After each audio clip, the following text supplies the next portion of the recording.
네, 안녕하세요. 저희 서울 종로 창업 카페에서 드디어 새로운 시즌을 맞이해서 콘텐츠를 준비했습니다. 이번에 콘텐츠는 여러분들은 뭐 이제 주변에서 가까이 이런 용어들을 많이 접하시게 될 텐데요. AI 관련된 내용들입니다. 그래서 AI는 영어로 뭐죠? AI는 영어로, AI 자체가 영어긴 하지만, 네. 영어로 아마 인공지능이라는 뜻을 알고 있습니다. 네, Artificial Intelligence. 그래서 그렇죠.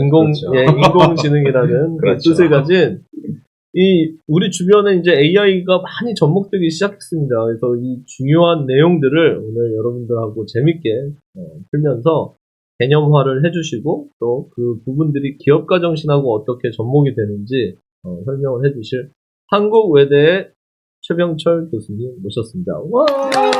안녕하십니까. 네, 저 2020년에 이어 또 참여해주셔서 감사합니다. 불러주셔서 감사합니다. 네, 요즘은 뭐 어떻게 지내고 계세요? 요즘은, 역시 학자의 본분에 따른 연구와 강의 매진을 하고 있으려고 노력하고 있습니다. 네. 네, 우리 최병철 교수님은 제가 이렇게 옆에서 보니까 굉장히 그 연구에 굉장히 몰두를 많이 하시고 좋은 연구들도 굉장히 많이 하는 것 같습니다. 저도 뭐 기회가 되면 같이 나중에 꼭 아이고, 영광입니다. 네, 해봤으면 좋겠고요.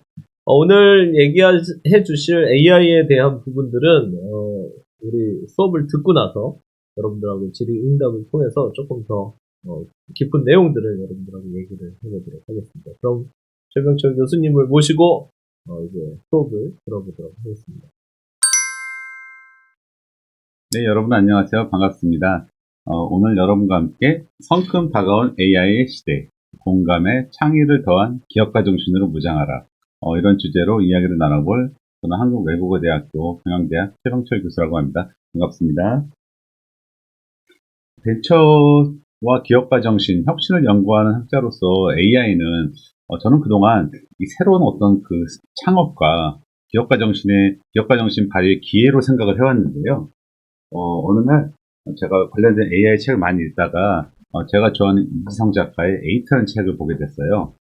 저는 그 책을 보고서 정말 깜짝 놀랐습니다. 이것이 그동안 어떤 그 새로운 기회 영역으로만 여기 어떤 AI가 이렇게 벌써 우리 생활의 전문가적인 영역에 또한 심지어 인간의 창의적인 영역에 정말 침투를 했구나라고 해서 너무 놀랐고요. 또 그것을 계기로 이제 관련해서 자료를 찾아보고 좀 준비를 하게 되었는데 그래서 오늘은 무한한 기회일 수도 있지만은 또 한편으로는 인간만의 어떤 창의적인 면을 점점 이제 점령을 해오는 그런 AI의 어떤 그 실체 아니면 습격의 어떤 현황에 대해서 간단하게 말씀을 드리고 또 이에 대해서 또 저희가 어떠한 준비를 해야 되는지 그럼에도 불구하고 저희는 새로운 것을 만들어야 되고 기업가 정신을 발휘해서 새로운 세상을 또 만들어야 되기 때문에 또 어떻게 어떤 능력으로 대비해야 되는지에 대해서 이야기를 나눠보도록 하겠습니다. 네. 흔히 AI가 지배하는 세상, AI가 미래에 어떤 역할을 하는지에 대해서는 상반된 시각이 공존하죠.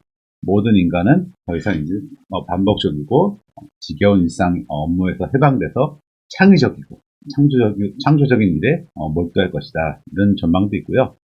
아니면은 밑에 극단적인 예시처럼 미래에는 모든 공장에 딱 한 명의 직원만 필요할 것이다. 모든 작업은 기계가 다 하고 이 공장을 지키는 강아지가 한 명이 필요하고 이 강아지를 얘 밥을 주는 직원 한 명이 필요할 것이다. 이래서 1공장 1직원 시대가 올 것이다. 극단적인 디스토피아적인 시각도 많이 있죠. 미래는 다가오지 않았기 때문에 어느 것이 옳다라고 말할 수는 없지만은 이렇게 생각해보시면 될 것 같아요. 한편으로는 인간이 창의적이고 창조적인 일에 몰두할 것이다라고 했는데 여러분 생각해보시면 인류 역사상 동서고금을 통해서 대다수의 인구가 창의적이고 창조적인 일로 생계를 해결한 역사가 있었는가 생각해보시면은 약간 답이 나오실 것 같아요. 사실 창의적이거나 창조적이란 말 자체가 다수와는 다른 이미 소수라는 의미를 내포하고 있거든요.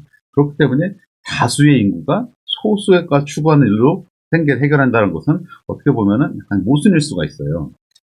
물론 이 또한 이제 미래는 다가오지 않았기 때문에 모르지만은 이러한 측면을 볼 때 막연하게 모든 것을 단순한 일은 인공지능이 해결을 해주고 인간은 창조적이고 창의적인 일로 행복한 삶을 영위할 것이다. 이것은 저희가 좀 더 생각을 해볼 그런 여지가 있다라고 얘기할 수 있고요.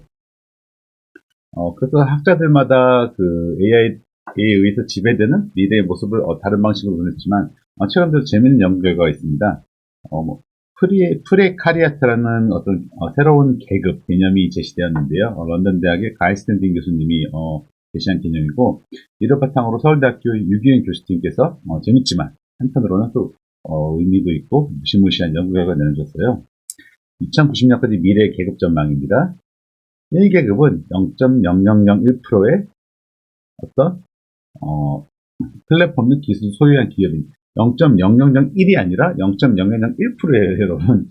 1%보다 무려 1000분의 1인 거죠. 즉 거의 몇만 명 중에 한 명 정도 나타나는 그런 종류의 어떤 사람인데 저희 나라로 인구로 치면 몇십 명에서 몇백 명 정도밖에 안 되겠죠. 즉 플랫폼이나 어떤 인공지능 플랫폼 기술을 어떤 소유한 그런 거대한 기업일 수도 있고 기관일 수도 있겠죠. 그런 계급을 의미하고 제2계급은 인기 정치인, 연예인, 스타 같은 꼭 인기 정치인이나 연예인 스타뿐만이 아니라 이런 인공지능 플랫폼 잘 활용하는 그래서 영향력을 발휘하는 그런 계급으로 볼 수 있습니다.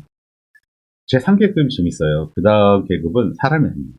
이게 사회 전반의 일자리를 대체할 AI입니다. 그렇다면은 근데 여기 사회 전반이라는 단어가 어떻게 보면은 사람에 따라 다르게 볼 수 있는데 이 부분에 대해서는 제가 어느 정도의 사회 전반까지 벌써 다가왔는지 잠시 후 얘기해 드리겠습니다. 그 다음은 대다수의 인구 99.9999%의 단순 노동자. 여기에서 말하는 단순 노동자는 아마 저를 포함 여러분 웬만한 모두가 포함될 것 같은데 인구의 99.999%니까요. 재밌는 것은 이 프리카리아트한 노동 무상계급 특징은 꿈과 열정이 없습니다. 일이 단순하다는 얘기죠. 당연히 꿈과 열정이 없으니까 일에 가치를 깨닫지 못하고 비록 일이 재미는 없지만은 그래도 충분한 보상이 되면 좋겠지만은 우울하게도 평생 먹고 사는 문제로 고통을 받을 수 있는 그런 계층이죠. 과거에도 이러한 피라미드 계급은 존재했지만 그 비율이 뭐 5%, 10%, 조선시대 양반도 7%였거든요. 초기에는 5%, 7%, 15% 이랬지만은 현재 미래 AI가 그려지는 세대는 99.9%다. 이게 현재 2029년까지의 전망인데요. 이렇게 생각할 수도 있죠. 그럼 뭐 아직 멀었네. 뭐 가상적인 얘기긴 하지만 하기에 따라서 저희가 70년이 될 수도 있고 2200년이 될 수도 있겠지만은 2050년을 백목점으로 시작해서 이제 본격적인 변화가 일어나기 시작하는데 생각을 해보십시오. 여러분의 대다수가 이때쯤 되면 사회에서 어떤 핵심적인 역할을 담당하는 중추적인 역할을 담당하는 그런 위치나 나이가 되셨을 텐데 그때부터 항상 하락을 경험한다고 생각을 해보세요. 또 여러분 다음 세대는 태어날 때부터 이미 이런 하락 세대를 경험하는 세대가 된다고 그렇게 생각을 해본다면 사실 이게 마치 그냥 먼 미래라고 생각하기에는 조금 더 섬뜩하게 다가오긴 하죠, 사실은. 따라서 그렇다면은 이 사회 전반의 일자리를 대체한다는 AI가 대체 어디까지 왔는지 저희가 AI의 인공지능 습격이라는 어떤 주제로 간단하게 얘기 나눠보겠습니다. 인간이 만든 가장 창의적이고 직관적인 게임 중에 하나, 체스. 동양에 장기가 있고 바둑도 있고 서양에 체스가 있죠. 즉 단지 경우의 수를 계산한 것뿐만이 아니라 어떤 느낌이나 직관의 영역이라고 여겨지는 이런 창의적인 게임 중 하나가 체스인데 사실은 1997년, 지금부터 거의 25년 전이죠. 이미 딥블루라는 슈퍼컴퓨터에 의해서 그 당시 세계 최고의 체스 챔피언이 이미 패배를 하였습니다. 즉 경우의 수를 저장해서 확률로 그것을 판단하고 전개하는 그러한 방식의 어떤 인공지능은 이미 25년 전에 한번 그 위력을 선보였던 것이죠. 2021년 체스에서 이긴 그 딥블루라는 컴퓨터가 비교적 경우의 수를 저장한 데이터에 기반한 어떤 시스템이었다면은 왓슨 같은 경우에는 약간 다릅니다. 저희 나라로 치면은 뭐 어떤 재밌는 퀴즈쇼 옛날로 치면 가족 오락관이라든가 아니면 뭐 그런 기타 등등 약간 단지 그냥 어떤 지식만 다루는 것이 아니라 어떤 그 느낌이나 상황 판단도 필요한 그러한 퀴즈쇼가 있는데요. 그 퀴즈쇼에서 이제 인간의 최대 우승자와 최대 상금 누적자가 이제 같이 팀을 이뤄서 왓슨이란 컴퓨터가 대적을 했는데 놀랍게도 IBM의 왓슨이란 컴퓨터가 이겼습니다. 이것은 앞선 체스 게임과는 또 다르게 인간의 어떤 그 비유, 분석력, 창의력 등이 필요한 부분에서까지 인공지능이 그 역할을 발휘할 수 있다라는 것을 보여주는 하나의 커다란 이정표적인 사건이었습니다. 바로 다음에 점점 이제 빨라지고 있어요. 발전 속도가. 슈퍼비전이라는 그 컴퓨터가 세계 이미지 인식 경연 대회에서 딥러닝이라는 개념을 활용해서 이제 드디어 그 위력을 드러냈습니다. 여러분 사실 인간에겐 너무 쉽지만은 AI에게 굉장히 어려운 것이 사실 이미지 인식이에요. 여러분들께서 구글이라든가 기타 프로그램에서 로봇이 아님을 증명하시오라는 그 테스트를 많이 보셨을 거예요. 그리고 그 다음 나오는 말이 로봇이 아님을 증명하려면은 다음 그림에서 신호등이 포함된 그림을 고르시오. 또는 물뚝이 포함되지 않은 그림을 고르시오. 또는 트랙터 같지 않은 것을 고르시오 등등. 이렇게 저희 눈으로 보면 뭐 이렇게 쉬운 건 유치원생도 아니고 이런 것 자체가 AI 입장에서 보면 상당히 어려운 거거든요. 왜냐하면 그 조그만 모양이 달라도 이것도 굴뚝이 이런 모양일 수 있다는 것을 인식도 해줘야 되고 색깔도 다르고 형체도 다르고 경우에서 너무 많은 거예요. 그래서 인간이 이걸 일일이 다 모든 경우의 확률을 계산하고 넣어주기가 너무 힘들었는데 딥러닝이란 개념을 활용해서 드디어 스스로 학습을 하기 시작합니다. 즉 인풋을 스스로 결정하고 아웃풋을 바탕으로 또 새로운 인풋을 구성해서 또 학습을 하고 지도 자체가 좀 불필요해진 거죠. 즉 더 이상 어떻게 보면은 인간의 역할이 더욱더 줄어드는 그런 그 영역에 대해서 AI가 존재감을 나타내기 시작했다. 이렇게 볼 수 있습니다. 이를 바탕으로 그렇다면은 이러한 능력들, 즉 굉장히 빠른 경우의 수의 계산 혹은 직관이나 비유에 대한 어떤 판단 능력 그리고 스스로 학습하는 능력 이러한 것들이 바탕이 되었을 때 과연 인간의 영역이 어디까지 저희가 침범이 됐을지 한번 살펴보도록 하겠습니다. 가장 첫 번째 그 전문가 영역은 금융입니다. 골드만삭스는 사실 가장 잘 알려진 기업 중에 하나인데 2015년에 이미 골드만삭스가 선언을 합니다. 우리는 투자회사가 아니라 인공지능 기업이다. 이게 무슨 얘기인가? 그런 말 이유가 있었어요. 사실 켄쇼라는 신입사원이 이 변화를 만들었는데 이 켄쇼라는 신입사원은 골드만삭스의 어떤 전설이다. 24시간 일주일 내내 먹지도 쉬지도 자지도 않고 일만 합니다. 상사한테 불만도 안 하고 사내 연, 사내 정치, 사내 연, 이런 거 아무것도 없어요. 그냥 죽어라 일만 한 결과, 골드만삭스의 600명의 한 달분의 분석 업무를 딱 4시간 만에 끝내버립니다. 당연히 상당수의 많은 직원이 지금을 사서 나갈 수밖에 없었죠. 그 자료를 보시면은 2015년 기준으로 골드만삭스의 IT 인력은 이미 주요 IT 업체 수를 넘어서는 그런 현상을 볼 수 있습니다. 즉 금융권에서도 이미 인공지능이 대세가 되었다. 이렇게 볼 수 있습니다. 네, 의학 분야를 살펴보겠습니다. 의학은 크게 일단 진단 그리고 수술 그리고 제약 부분으로 볼 수 있는데요. 일단 진단 부분에 대해서 더 이상 인공지능의 어떤 자료 데이터나 분석 능력을 따라잡기 불가능해졌습니다. 여기 보시면 8,500개 이상의 병원 자료 축적 400만 건의 제약 특허, 1억 명 이상의 환자 정보와 300억 장 이상의 의료 이미지 등 이것을 인간이 이걸 검토하는 데도 시간이 걸려요. 그렇기 때문에 이 모든 것을 순식간에 판단할 수 있는 능력이 있다면은 이미 진단 부분에서는 사실 그 인간 의사의 어떤 영역이 많이 들어왔다고 볼 수 있는데요. 사실 더 무서운 것은 사실 현재 의학에서 가장 이제 어떻게 보면 기술의 어떤 첨단 기술의 집약적인 부분이 암 부분이에요. 이 암을 정복하기 위해서 많은 기술과 많은 어떤 노력들이 기울어지고 있는데 암 진료 부분에서 특히 더 두각을 나타내는 것이 인공지능입니다.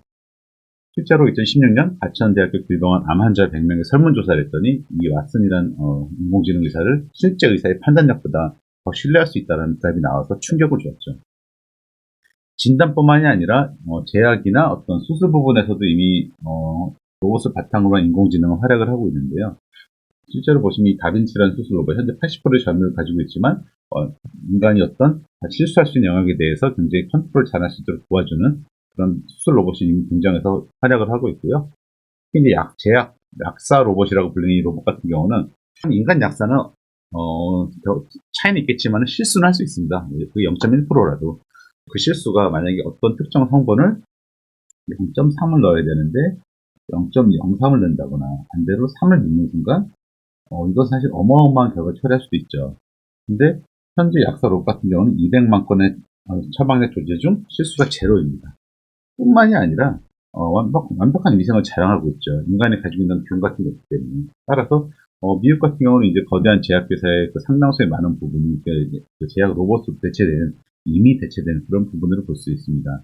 즉 진단, 수술, 제약, 의료계의 주요 분야가 이미 인공지능이 바탕을 둔 로봇, 그리고 인공지능 자체에 대해서 많이 대체가 되었다.